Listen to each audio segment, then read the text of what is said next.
Diyutay na usab nga katisismo mga bros nining adlaw sa Sabado de Gloria. Doon na pangutana nga nagkaingon nga ngano pa man nga si Kristo minaog man din sa yuta aron pagluwas nato. Si Kristo na naog din sa yuta tungod kay ang tao dili man makabayad sa Dios. Ang tao di makabayad sa Dios. Nasa sa Salmos 49:7 nga ang kinabuhi sa tao dili gyud makalukat siya sa iyang kaugalingon.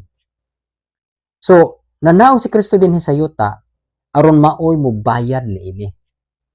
Pero dili sad mahimo ug supak kini sa katarungan nga ang Dios ra usab mo'y mobayad sa Dios.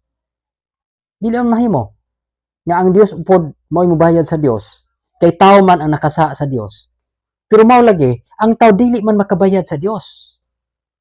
Mo na hinungdan ngano nga si Kristo nanaog dinhi sa yuta.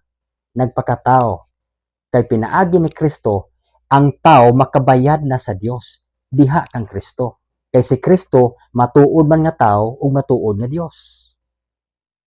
Kay di man pwede nga ang Dios ra pod mo'y mobayad sa Dios kay ang tao man mo'y nakasa sa Dios.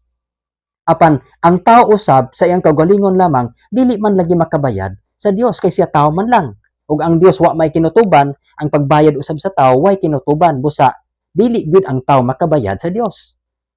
Apan pinaagi ni Kristo kay siya Dios man nga nagpakatao nan niini nga paagi ang tao makabayad na sa Dios pinaagi ni Kristo kay si Kristo matuod nga tao ug matuod nga Dios.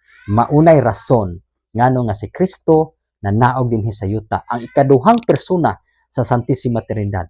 Siya matuod nga tao ug matuod nga Dios aron ang tao makabayad sa iyang sala ngadto sa Dios pinaagi sa ikaduhang persona nga mao ang atong Ginoong Jesucristo.